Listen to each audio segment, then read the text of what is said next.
गोहाना के government girls college में वार्षिक पुरस्कार वितरण समारोह में बतौर मुख्य अतिथि पहुंचे कैबिनेट मंत्री डॉक्टर अरविंद शर्मा का कॉलेज में पहुंचने पर भव्य स्वागत किया गया।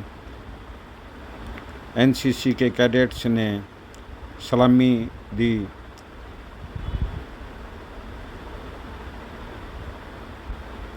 और अगवानी करके कार्यक्रम स्थल तक ले जाया गया। आप ये तस्वीरें देख रहे हैं खबर अब तक न्यूज़ चैनल के माध्यम से। खबर को लाइक करें, शेयर करें, फॉलो करें। चैनल को लाइक करें, सब्सक्राइब करें, फॉलो करें। आप ये तस्वीरें देख रहे हैं खबर अब तक न्यूज़ चैनल के माध्यम से। खबर को लाइक करें, शेयर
उसी गड़गड़ाहट को बनाए रखना है जब तक कि सर अपनी जगह नहीं ले लेते हैं।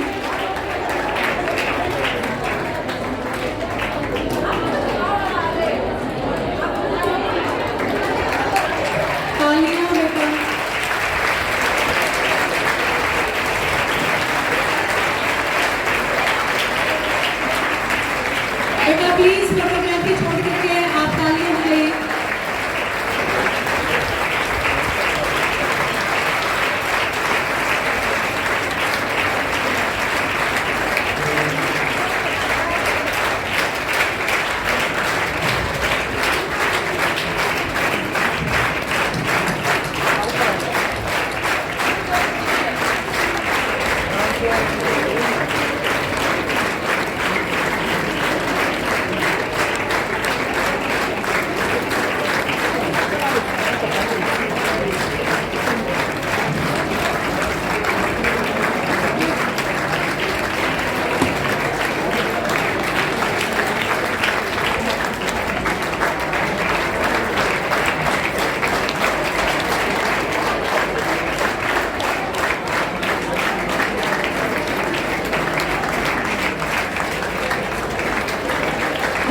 सभी का सभी अपने अपना स्थान ले सकते हैं।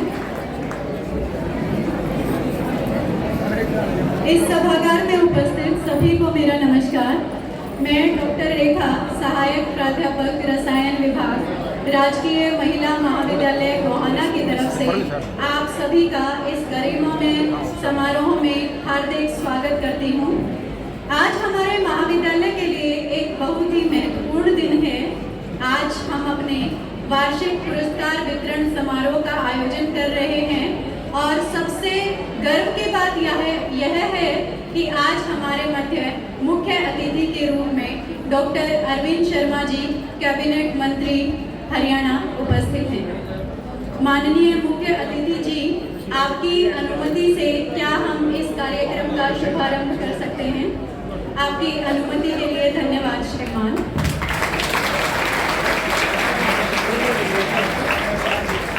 भारतीय संस्कृति में किसी भी शुभ कार्य की शुरुआत दीप प्रज्वलन के साथ होती है। यह प्रकाश, ज्ञान और विद्या का प्रतीक है। मैं अनुरोध करती हूँ मैडम सीमा देवी और मैडम मोनिका कि वे मंच पर दीप प्रज्वलन में सहायता के लिए आ जाएं। अब मैं माननीय मुख्य अतिथि जी, प्राचार्य जी और महाविद्यालय परिषद के सभी सदस्यों से विनम्र अनुरोध करती हूँ कि वे कृपया मां सरस्वती के समक्ष दीप प्रज्वलित करें।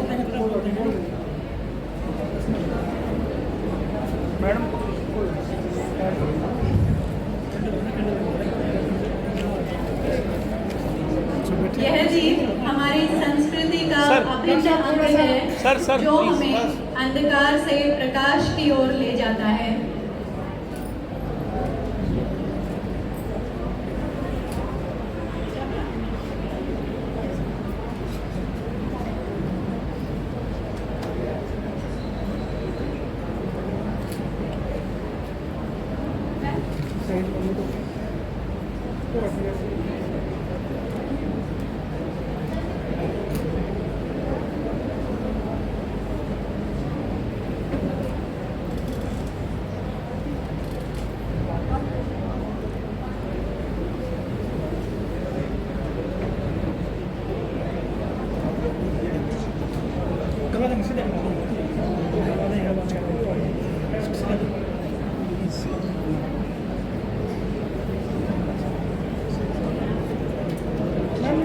Ma'am please. आप सभी गणमान्य व्यक्तियों का बहुत बहुत धन्यवाद। आज के इस समारोह के मुख्य अतिथि के रूप में हमारे मध्य डॉक्टर अरविंद शर्मा जी और डॉक्टर रीता शर्मा जी पधारे हैं। हम एक बार पुनः उन दोनों का हार्दिक स्वागत और अभिनंदन करते हैं। यह तो हम सबको ही विदित है कि माँ सरस्वती विद्या और ज्ञान की देवी हैं। उन्हीं की वंदना के साथ हम अपने कार्यक्रम को आगे बढ़ाते हैं और इसके लिए मैं महाविद्यालय की छात्राओं को सरस्वती वंदना प्रस्तुत करने के लिए मंच पर आमंत्रित करती हूँ। ये छात्राएं अभी मंच पर अपनी प्रस्तुति के लिए तैयार हैं।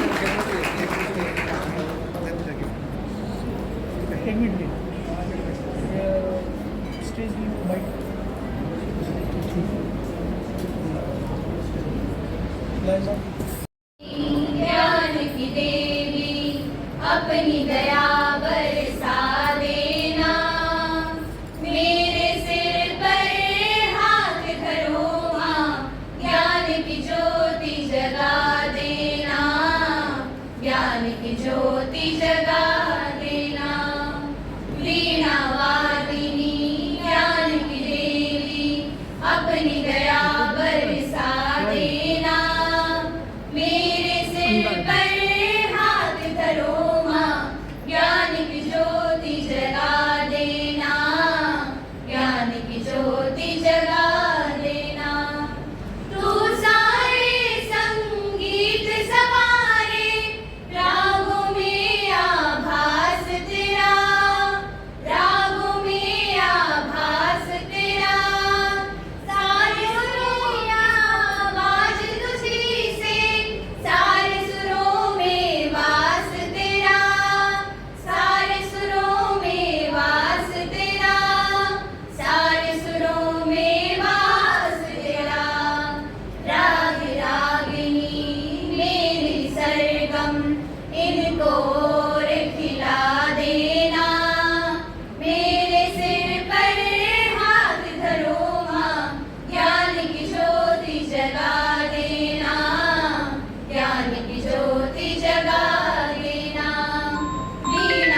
सरस अपने पारिवारिक मूल्यों के कारण आप एक संत की तरह सभी के कल्याण के लिए काम करते हैं, राजनीति में अपने मूल्यों को महत्व देते हैं। आपका व्यक्तित्व ऐसा है जो आपसे एक बार मिलता है, आपसे प्रभावित हुए बिना नहीं रह सकता। आप अपने शब्दों और व्यवहार के कारण लोगों पर गहरी छाप छोड़ जाते हैं। अंतर्गत आता था, हरियाणा में एक संत परिवार में हुआ था। आपके दादाजी संत श्री जानकीदास प्रसाद जी एक महान संत थे। आपके पिताजी श्री सतगुरुदास जी एक सेवानिवृत्त प्रिंसिपल थे और आपकी माताजी श्रीमती विमला एक साधारण गृहिणी थी जिनके लाड प्यार में आपका पोषण हुआ। आपने अपनी प्रारंभिक शिक्षा केंद्रीय विद्यालय से प्राप्त की। आपने डेंटल कॉलेज रोहतक हरियाणा से BDS और अहमदाबाद गुजरात से MDS किया। वर्ष 1989 में आपका वैवाहिक जीवन डॉक्टर रीता शर्मा के साथ शुरू हुआ, जो एक रेडियोलॉजिस्ट हैं। आपके 2 बच्चे, एक बेटा तथा एक बेटी हैं। अगर बात करें आपकी राजनीतिक यात्रा की, तो लोगों के अनुगमन और सम्मान करें।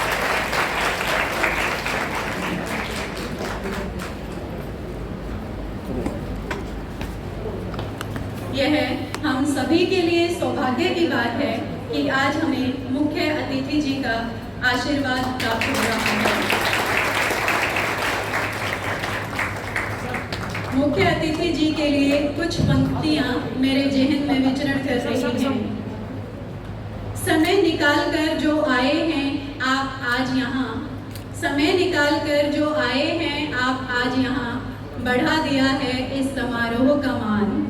आपके दर्शन से मिली है नई ऊर्जा हमें, आपके दर्शन से मिली है नई ऊर्जा हमें, कैसे करें शुक्रिया समझ में कुछ आए नहीं हमें।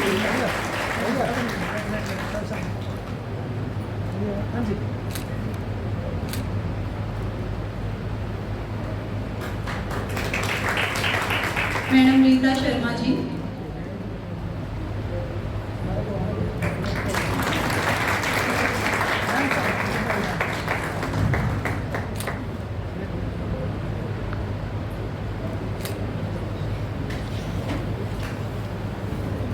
बहुत बहुत धन्यवाद सभी का, जो भी गणमान्य व्यक्ति मंच पर उपस्थित हैं।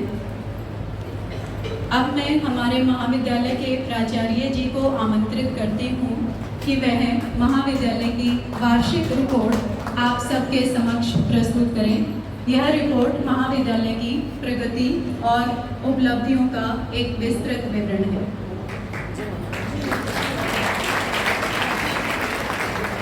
बहुत ही हर्ष का विषय है कि आज राष्ट्रीय महिला महाविद्यालय गोहाना अपना 44वां एनुअल प्राइज डिस्ट्रीब्यूशन फंक्शन आयोजित कर रहा है। महाविद्यालय के ऐतिहासिक प्रांगण में उपस्थित हमारे मुख्य अतिथि आदरणीय doctor Arvind Sharma, cabinet minister Haryana सरकार, doctor Rita Sharma,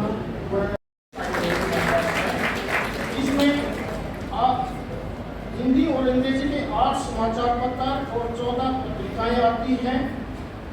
employment news Hindi और इंग्लिश दोनों में अवेलेबल होता है लाइब्रेरी में। इस वर्ष हमने विज्ञान प्रदर्शनी का आयोजन किया था, जिसमें छात्राओं ने रेलिवेंट मॉडल प्रस्तुत किए थे। खेल में भी यहाँ की छात्राएं बढ़ चढ़ भाग लेती हैं। 2 छात्राएं अखिल भारतीय एथलेटिक मीट में भाग लेने के लिए सिलेक्शन हुआ था यहाँ की। 2 छात्राओं का यूनिवर्सिटी में बैडमिंटन टीम में चुनाव हुआ और 5 छात्राओं का शटल कबड्डी की यूनिवर्सिटी टीम में सिलेक्शन हुआ। इस मेंबर की उनका अखिल भारतीय शटल कबड्डी चैंपियनशिप में 3रा स्थान उन्होंने प्राप्त किया था। हमारे यहाँ NSS की 2 यूनिट हैं जो वर्ष भर विभिन्न गतिविधियों में सक्रिय होकर सामाजिक कार्यों में अपना योगदान दे रही हैं। वुमेन सेल भी हमने यहाँ बनाया हुआ है और उसमें समय समय पर विभिन्न विषयों के ऊपर हम एक्सटेंशन लेक्चर करवाते रहते हैं। हम अपनी बेटियों को आत्मरक्षा के लिए जो है कार्यशाला हमने लगाई थी सेल्फ डिफेंस के लिए। इस तरह की योग के कैंप हम यहाँ लगाए थे। इस तरह की एक्टिविटीज हमारे यूनिसेफ में पूरे साल चली हैं। एनसीसी में हमारे पास एक यूनिट है जिसमें हर वर्ष 26 जनवरी और 15 अगस्त को जो मंडल लेवल पर जो परेड होती है वहाँ यहाँ की छात्राएं वहाँ जाती हैं। अब सांस्कृतिक गतिविधियों की बात मैं करूँ तो अभी हमारे यहाँ जोनल यूथ फेस्टिवल हुआ था और उस जोनल यूथ फेस्टिवल में हमारे बेटियों ने 18 ट्रॉफियाँ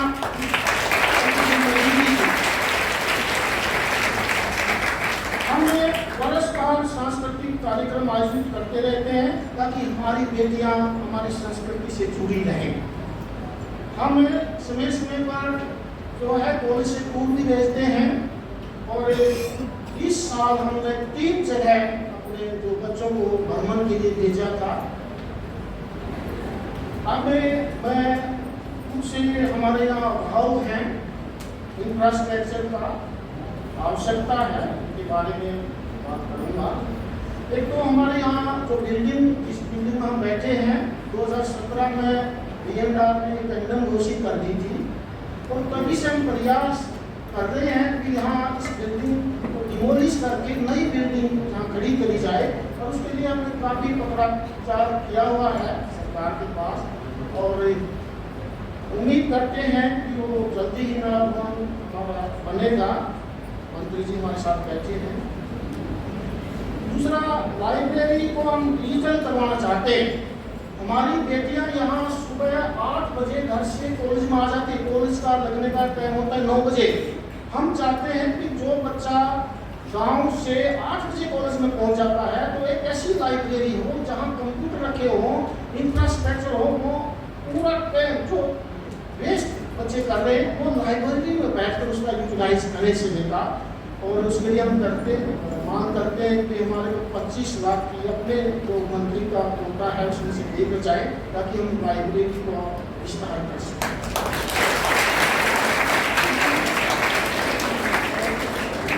हमारे यहाँ जो बिल्डिंग है, नई बिल्डिंग में भी बार बार बिजली के फाल्ट आ रहे हैं, कहीं से कोई तार जल जाती है और अब तो गर्मी में और भी समस्याएं हो रही हैं।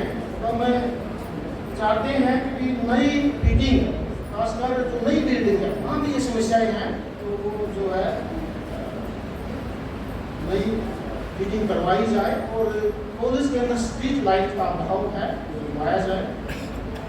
छात्रों के लिए नए और बड़े ऑडिटोरियम का निर्माण कराया जाए।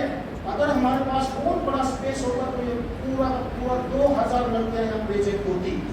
जगह की कमी के कारण हमने साइकोलॉजी में बेटियों को बैठा रखा है, वो भी इस कार्यक्रम को देखती। अगर पूरा स्पेस हमारे पास होता तो हम सरकार से चाहेंगे कि हमारा जो है बड़ा ऑडिटोरियम को, ताकि हम अपने सारे फंक्शन को ऑडिटोरियम में कर पाएँ। इसी तरह हमारी पुरानी कोर्ट और ब्लॉक की जमीन है उसको कॉलेज में जिसको शामिल करवाया जाए। अब एक कोर्ट वहाँ शिफ्ट हो गया सीएमपी रोड पर और उसके बैक साइड में ही बिल्डिंग वैसे जगह है, उसको अगर कॉलेज को मिल जाता है तो हमारा कैंपस और विस्तृत हो सकता है। इसी तरह हैदराबाद में सोलर सिस्टम के लिए हमने 19 लाख 2021 में जमा करवाए थे, अभी तक कुछ कार्रवाई नहीं हुई है। अगर यहाँ सोलर सिस्टम लग जाए हमारे पैसे जमा है, हमारी कोशिश है इस डिपार्टमेंट में, लेकिन अभी तक कोई कार्रवाई नहीं है। बास्केटबॉल कोर्ट की आवश्यकता है, करवाया जाए। और हम देख रहे हैं कि कॉलेज के बीचों बीच एक रोड जा रहा है, उस साइड में भी हमारी बिल्डिंग है जहाँ एडम ब्लॉक है, प्रिंसिपल ऑफिस है, लाइब्रेरी है और इस रोड से इस साइड में हम देख रहे हैं कि हमारी जो है टीचिंग ब्लॉक है। हम चाह रहे हैं कि अगर किसी तरह रास्ता ये कहीं और से हो जाए तो पूरा कैंपस एक साथ हो जाए तो बहुत ही बढ़िया कॉलेज ये बन सकता है।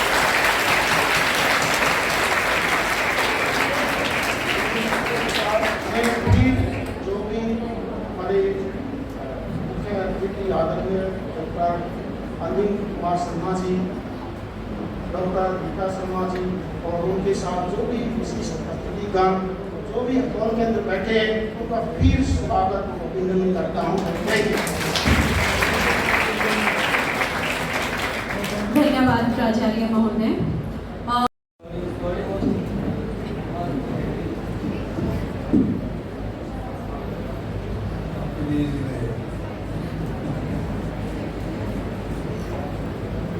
भारत माता की जय। भारत माता की जय। वंदे मातरम। वंदे मातरम। वंदे मातरम करते हो कभी कभी? करते हो? किसको याद है वंदे मातरम? याद है? इधर वालों क्यों नहीं भाई? आप भी याद करो, आप भी याद करो। राष्ट्रीय गीत के साथ साथ वंदे मातरम भी याद। आज के इस मौके पर बहुत ही पावन मौका,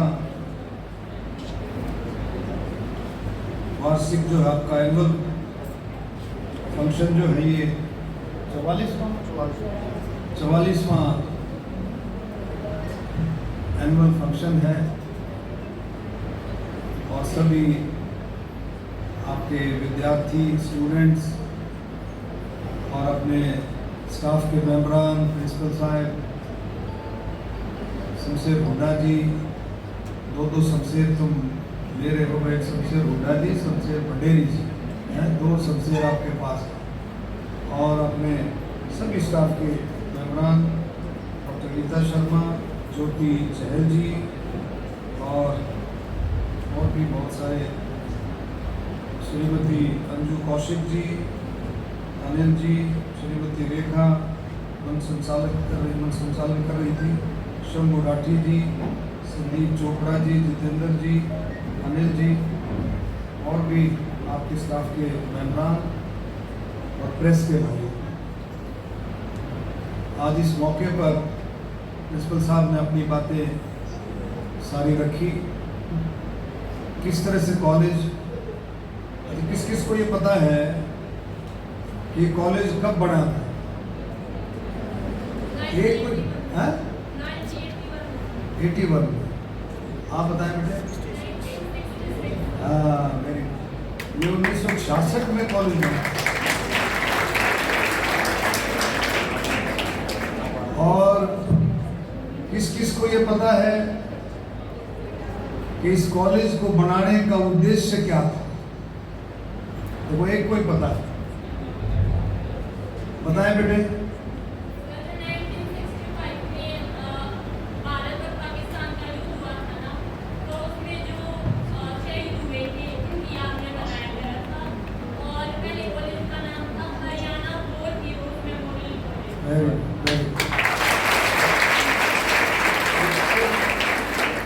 1961, 62, 65 इन सारे युद्धों के जो शहीद थे उनकी याद में इस इलाके ने मांग रखी थी सरकार ने। तब ये 1966 में ये कॉलेज बना था और इस इलाके का पहला कॉलेज था, प्राइवेट कॉलेज था पहला। और उसके बाद 1981 में इधर से जो बात आ रही थी 1981 की, वो भी कुछ ठीक थे। 1981 में गवर्नमेंट ने इस कॉलेज को टेक ओवर किया था 1981। ये मैं बात इसलिए कह रहा हूँ कि हम आप सबको इस बात का ज्ञान होना बहुत जरूरी है पढ़ाई के साथ साथ कि देश कब आजाद हुआ, किन हालातों में आजाद हुआ और देश कितने साल गुलाम रहा। ये बातें हमारे को पता होनी चाहिए। जब आप देखें शहीदों की याद में ये कॉलेज बना है, लगभग जो है कितने साल मुगलों ने राज किया, कितने साल अंग्रेजों ने राज किया और उसके बाद कॉलेज का उसका जो है देश आज़ाद हुआ। 1947 में देश आज़ाद हुआ, 1950 में देश का संविधान बना। डॉक्टर भीमराव अंबेडकर जी की पूरी टीम ने, कॉन्स्टिट्यूट असेंबली ने इसका संविधान का निर्माण किया। इन सब बातों का ज्ञान हमारे को होना चाहिए, क्योंकि जितना इन बातों का ज्ञान होगा उतना आपके अंदर जोश होगा। आज जो महिलाएं, हमारी बेटियां लड़कों के बराबर हैं, बल्कि लड़कों से आगे हैं। माननीय प्रधानमंत्री जी जिस तरह से महिला सशक्तिकरण के लिए, महिलाओं को मजबूत करने के लिए, अपनी बेटियों को मजबूत करने के लिए जितने कदम केंद्र सरकार माननीय प्रधानमंत्री मोदी जी के नेतृत्व में उठाए जा रहे हैं, आप सबको पता है। आज किसी फील्ड में जाएं, किसी फील्ड में जाएं, आपको हर फील्ड में महिलाओं की बराबर की हिस्सेदारी मिलती है कि नहीं मिलती है? आप किसी से कम नहीं। तो इसलिए आपको भी उतना ही पता होना चाहिए जितना लड़कों को पता है कि हमारा देश कब आज़ाद हुआ, क्यों आज़ाद हुआ, क्या क्या किन किन लोगों के शहादत थी, किन किन लोगों की कुर्बानियाँ थी, कि कौन कौन शहीद हुए, कितने स्वतंत्रता सेनानी, सब ज्ञान हमारे को होना चाहिए। उससे आपको जोश आएगा कि इसको, इस आज़ादी को हमारे को संभाल के रखना है, इस आज़ादी को बरकरार रखना है। हर एक का योगदान है। हम ये सोचते हैं कि भाई मेरा क्या योगदान होगा, मैं तो एक छोटी सी यूनिट हूँ, हर एक इंसान सोचता है। लेकिन नहीं, वो कहते हैं ना, बूंद बूंद घड़ा भरता, हर एक का योगदान है, हर एक का। जैसे माननीय प्रधानमंत्री जी की जो मुहिम है विकसित भारत की, 2047 का भारत, विकसित भारत। अब आप सोचते होंगे भाई विकसित भारत तो हो जाएगा, सारी सरकार लगी हुई है और लोग लगे हैं, लेकिन नहीं, आप सबका भी योगदान उसमें जरूरी है और आपका योगदान बराबर रहता है। आपको कई दफा पता नहीं लगता है, लेकिन आपका योगदान रहता है। तो विकसित भारत में भी आपका बराबर का योगदान हो, आपको फक्र हो कि मैं भी देश के लिए काम कर रही हूँ या कर रहा हूँ। आप सब देश के लिए काम कर रहे हैं, आप पढ़ाई कर रहे हैं, देश के लिए काम कर रहे हैं, आप अपने लिए भी कर रहे हैं और देश के लिए भी कर रहे हैं, अपने परिवार के लिए भी कर रहे हैं। तो आप इन चीज़ों को समझ करके हमारा आप सबको आगे बढ़ना है कि सरकार चाहती है, सरकार गंभीर है कि हमारी महिलाएं, हमारी लड़कियां मजबूत हों, वो मजबूती के साथ आगे बढ़े। उसके साथ साथ सरकार ने बहुत सारे काम किए हैं, बहुत सारे काम किए हैं जो निरंतर करती जा रही है। आपको पता है, आपके हरियाणा के अंदर, हमारे पूरे देश में मुहिम चली है लखपति दीदी की। अब लड़कियों को, महिलाओं को ड्रोन की ट्रेनिंग दी जा रही है। आपको पता है? किस किस को पता है? कम। अच्छा, एक चीज़ और है, ये भी आप गूगल है आजकल, तो मोबाइल सबके पास है, मोबाइल सबके पास है। कोई एक स्टूडेंट ऐसा है जिसके पास मोबाइल ना हो? सबके पास, ठीक है।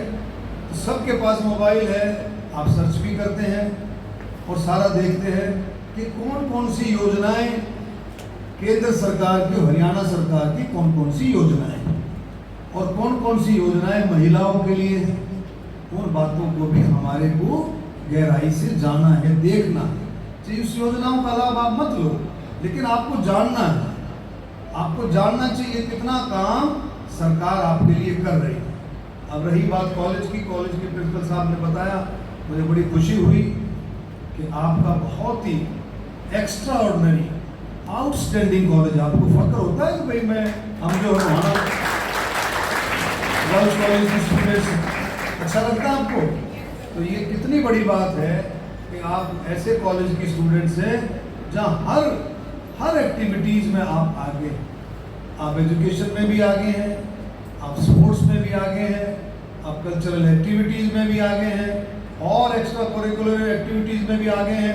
आप हर एक्टिविटीज़ में औरों से बहुत आगे हैं, अपनी यूनिवर्सिटी में भी और स्टेट लेवल पर भी आप बहुत आगे हैं।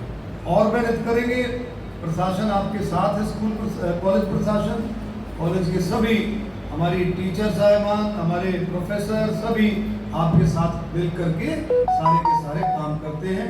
और आप मेहनत करें कॉलेज की शान के लिए, अपनी शान के लिए और देश को आगे बढ़ाने के लिए आप लोग आगे करें। देश का मतलब है हरियाणा आगे बढ़ेगा तो देश भी आगे बढ़ेगा। जो प्रिंसिपल साहब ने जो अपनी बातें रखी हैं, उसके साथ साथ एक बात और, एक टॉपिक भी मैं आज लेना चाहूँगा कि आपने लाल किले का भाषण, प्रधानमंत्री का भाषण सुनते हो?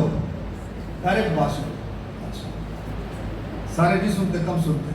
अब की बार माननीय प्रधानमंत्री जी ने 15 अगस्त पर लाल किले से कहा भी एक देश एक चुनाव, लगा है ना, एक देश एक चुनाव। ये क्या है, इस बारे में कुछ समझते हैं कि एक देश एक चुनाव मतलब हमारे सभी चुनाव, पार्लियामेंट का, असेंबली का और भी छोटे चुनाव जिला परिषद के हैं, ये चुनाव इकट्ठे होने चाहिए। इकट्ठे होने चाहिए क्योंकि इकट्ठे अगर होंगे समय बचेगा, आपको एक बार ही वोट डालने जाना पड़ेगा। अब बार बार जाते हैं, अब तो सबकी, मेरे कॉलेज वाले सबकी वोट पड़ी, सारे वोट डालने के लिए जाते हैं, तो एक बार वोट डालने जाना पड़ेगा, समय बचेगा और देश का विकास की जो गति है और ज़्यादा बढ़ेगी। तो आप इस बात को भी मान करके चले। आप देखें, सबको पता है कि एक देश एक कानून। आप हाथ उठा करके बताएं कौन कौन इस बात से सहमत हैं कि देश में एक बार चुनाव होना चाहिए। अब बताएं, टीचर साहब भी बैठी हैं भाई, अगर आप सहमत हैं तो बताएं, एक देश एक कानून, एक देश एक चुनाव। तो देश के अंदर एक देश एक चुनाव पर भी पूरे देश में ये मुहिम चली हुई है। पूरे स्टूडेंट्स, विद्यार्थी, नौजवान, लड़के लड़कियां, बुजुर्ग, महिलाएं, पूरे देश में इस बात की चिंता होने लगी है कि बार बार चुनाव ना हो। अब आप देखें, अभी पीछे हरियाणा में चुनाव हुआ, उसके बाद झारखंड में चुनाव हुआ, महाराष्ट्र में चुनाव हुआ। तो इस तरह से कितना समय बर्बाद होता है, कोड ऑफ कंडक्ट लग जाता है, आपके विकास के काम रुक जाते हैं, सभी तरह के प्रोग्रेस के काम रुक जाते हैं। इस बात का भी हमारे को ध्यान रखना है और इस मुहिम में हम सब नौजवानों को शामिल होना है, आप सबको, कि एक देश एक चुनाव, इस बात का भी ध्यान रखना है। तो मैं प्रिंसिपल साहब को ये कहूँगा, जो बातें आपने रखी हैं प्रिंसिपल साहब, उसमें पूरी, एक तो सबसे बड़ी है बात है आपकी बिल्डिंग की बात है। इसमें मैं शुरू से लगा हुआ हूँ कि जल्दी से जल्दी हम इस कोशिश में हैं कि आपकी बिल्डिंग का काम जल्दी से जल्दी चालू हो। और इस बात के लिए मैं फिर से कहता हूँ कि बहुत जल्दी, आज ऑफिसर साहिबान भी कहीं बैठे हैं, इसमें आपकी बिल्डिंग क्योंकि जर्जर हालत में है, 2017 में इसको कंडम डिक्लेयर कर दिया था, तो जल्दी से जल्दी आपका बिल्डिंग का काम शुरू कराएं। नंबर और दूसरा आपने लिखा, लाइब्रेरी जो है किसी भी संस्था की लाइब्रेरी हार्ट है।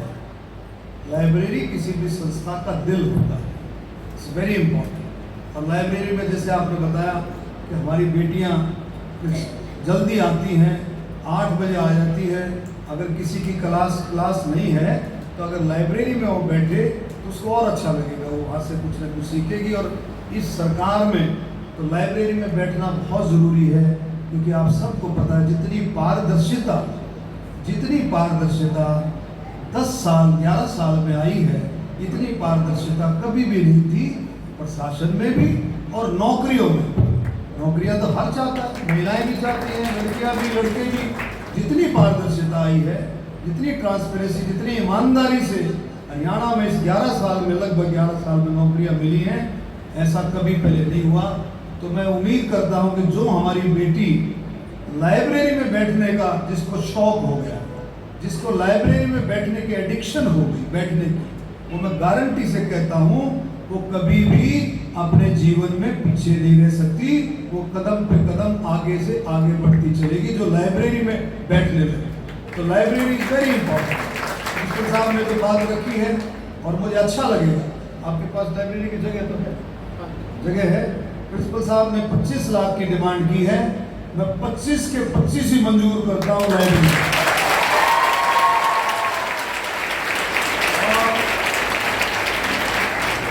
इस वायदे के साथ कि सभी हाथ उठा करके कहेंगे कि हम लाइब्रेरी में बैठना शुरू करेंगे। हाथ उठाओ, पक्का? ठीक है, वायदा हो गया शमशेर जी, ठीक है, सब लाइब्रेरी में। तो मैं और भी बहुत सारी बातें हैं आप लोगों ने जो लिखी है। पानी की व्यवस्था नहीं थी, कूलर वगैरह का कुछ सफाई नहीं है, क्या है? पानी की व्यवस्था है आपके कॉलेज में? कूलर है, लगे हैं?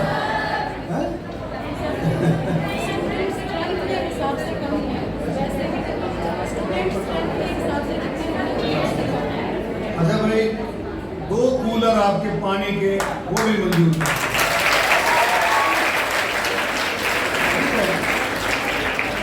और इनके टॉयलेट्स की सफाई भी बहुत अच्छे से, बहुत विशेष तौर पर जो है बहुत अच्छे से बच्चों की सफाई जो है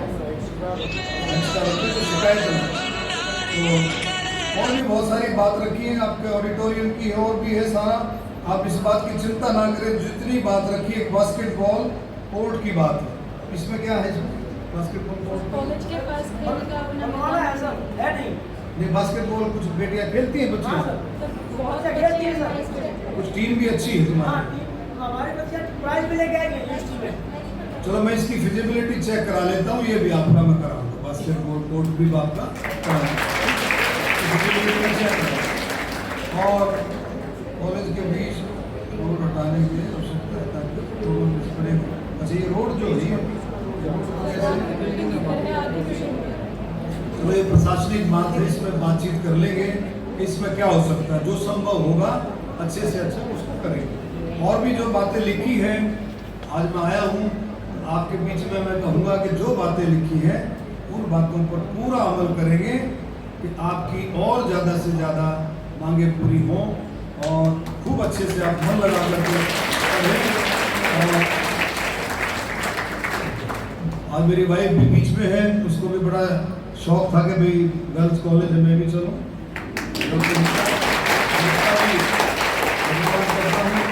और मुझे अच्छा लगता है कि जब लड़कियां पढ़ लिख करके आगे बढ़ती हैं तो बहुत अच्छा लगता है। मेरे भी 5 बहनें, मेरे 5 सिस्टर, मैं अकेला भाई, लेकिन सारी टॉपर हैं, इसलिए मुझे बहुत अच्छा लगता है कि आप लोग पढ़ लिख करके और ज़्यादा। तो मैं आपका सबका तहे दिल से धन्यवाद करता हूँ। आप लोगों ने खूब अच्छे से बात सुनी और खूब मुझे उम्मीद है कि आगे आने वाले समय में आप खूब और अच्छे से मेहनत करके हरियाणा का, अपने परिवार का, हम सब का नाम रोशन करेंगे। और गोहाना जिंदाबाद जिंदाबाद हमेशा आपके दिल और दिमाग में रहे। जय हिंद। भारत माता की, भारत माता की, भारत माता की।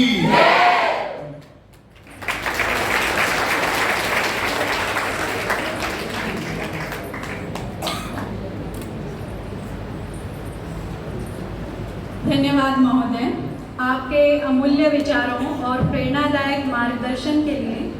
आपके शब्दों में निश्चित रूप से हमारी छात्राओं को नई ऊर्जा और नए उत्साह से भर दिया है। आपके वक्तव्य के विषय में मैं यही कहना चाहूँगी, आपकी शख्सियत में है जादू सा। छात्राओं के नाम की घोषणा कर रही हूँ।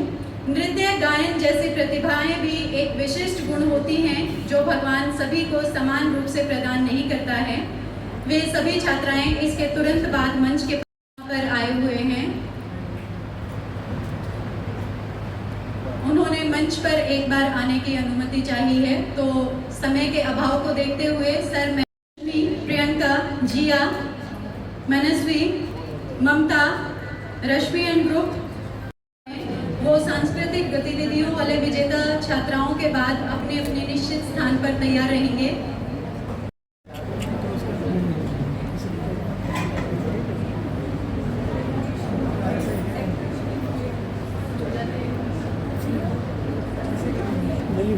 नहीं अभी नहीं वो आएंगे ना, कुछ देंगे वो देंगे।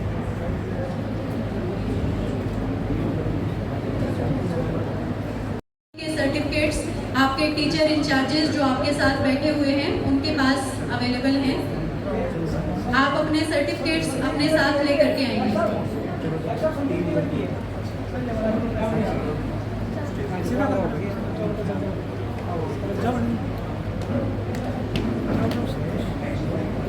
सीधा करो इसको, सीधा करो। अभी हमारे पास खेलकूद श्रेणी के पुरस्कार विजेता खिलाड़ी भी मंच पर उपस्थित हैं, जिसमें हम उन सभी ऊर्जा के लिए प्रेरणा स्रोत हैं। अगली श्रेणी मेरे पास महाविद्यालय स्तर पर प्रथम, द्वितीय व तृतीय पुरस्कार प्राप्त करने वाले विभिन्न कक्षाओं के विद्यार्थी रहेंगे। अभी इवन सेमेस्टर के विद्यार्थी सबसे पहले यहाँ पर आएंगे, जिनमें सबसे पहले बीए सेकंड सेमेस्टर से बच्चे मानसी, प्राची और काजल तैयार रहे मंच के पास ही।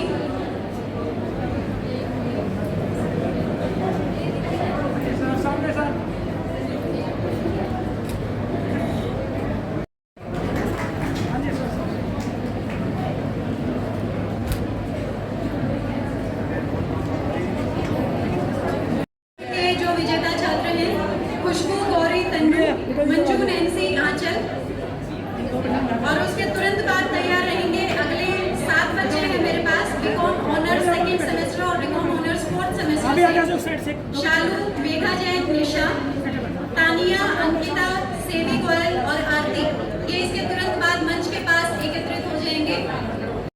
रास्ते में खड़े हैं वो प्लीज थोड़ा सा इन बच्चों को मंच तक आने के लिए जगह दे दीजिए।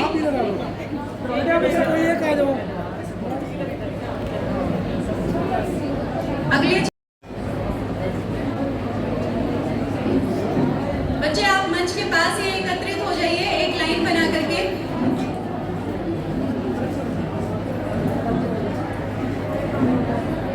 उसके बाद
बीएससी नॉन मेडिकल 6 सेमेस्टर से काजल और कशिश।